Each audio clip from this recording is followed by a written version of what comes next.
So here at GISEC, we're announcing really two things.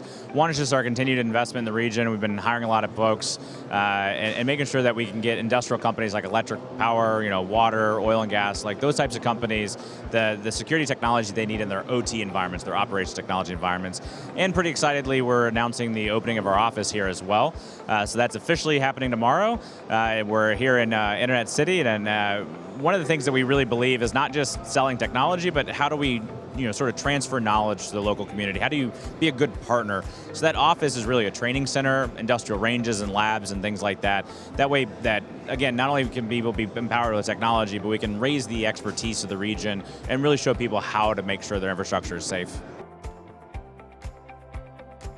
Yeah, so look, we're a US-based firm, and by normal business logic and market sizes, you'd go other places first. You'd go to Germany first or something like that. And the first place we went is in the GCC. And the reason for that is the alignment on the mission.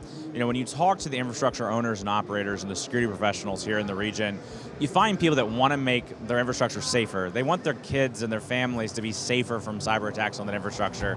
And that type of mission alignment is such a good partner that we came here first. So I think that speaks to the level of investment that we're putting here. I think that speaks to our level of desire to be partners. Again, even though we're a tech vendor, we don't want to just be a tech vendor. We want to be a partner on the journey for folks to secure their infrastructure.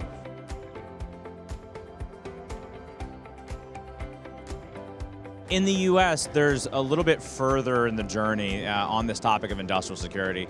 All around the world, people understand the need to protect critical infrastructure, but that sometimes has been overweighted to the enterprise IT side of the house. But the critical part of critical infrastructure is OT. And for years, that has started and been moving on the US side of the house. It's starting to happen here in the region, ahead of many other regions.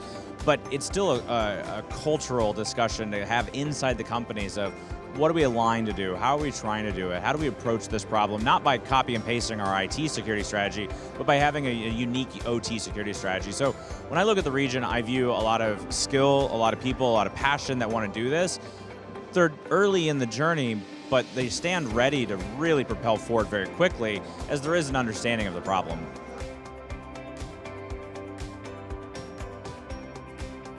We've seen every flavor of attack you can imagine. In 2015, the first ever cyber attack to take down electric power happened in Ukraine. It happened again in 2016. 2017, the first ever cyber attack to target human life took place in Saudi Arabia at a petrochemical facility. The last couple of years, we've seen just tons of ransomware inside of operational environments. So it's just, we've seen everything that you can kind of imagine. And the reality is there comes into three big buckets of reasons to target industrial. And this is oversimplification, but first is pure criminal activity. And when we think about ransoming your enterprise, people already freak out about that and pay. But when you ransom the operations side of the house, and you can cause safety, environmental, or massive revenue implications, when those side of the house get ransomed, criminals tend to get paid faster and paid more. And so there's a feedback loop that they are going to continue to target operations. The second reason is geopolitical. Targeting electric power, oil and gas, water, it's conflict between states, and it's geopolitical in nature, and there's that reason. And the third is honestly just a ton of intellectual property theft. And when you think about all these industrial companies, whether it's manufacturing, pharmaceuticals, chemical, whatever, all the intellectual property of that company is in the manufacturing side of the house, in the operations side of the house. So these global competitors that can break in and steal the understanding of how are you doing these operations, how are you creating this type of environment, they're really going after that for intellectual property purposes. So either military kind of geopolitical, intellectual property, or just straight criminal activity, especially with ransomware. Those are the three biggest reasons we see intrusions into these industrial environments.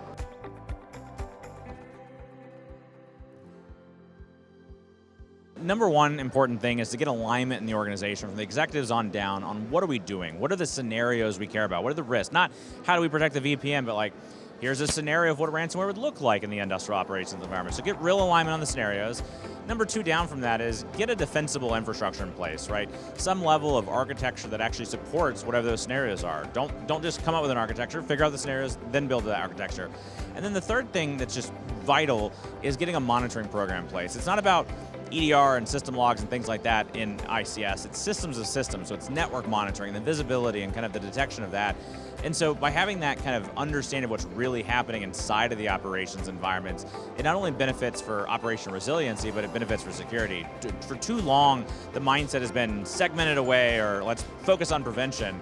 and we never got to visibility and detection and response, and that just leaves us just not very resilient. So moving us quickly into, can I get inside and see what really is happening inside those OT networks? That's one of the biggest things that people need to be doing.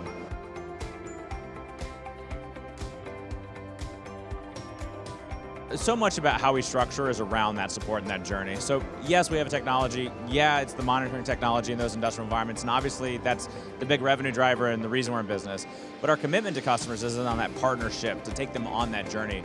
So we've done everything from building training programs to online learning management system to technical account managers that are assigned to do nothing more than help you operationalize the technology and get you on that journey. So it's the thing that our customers notice about us is not comparing our technology against somebody else, but it's that partnership and all the expertise that we bring to the table to help them on that journey. That's the big commitment we make.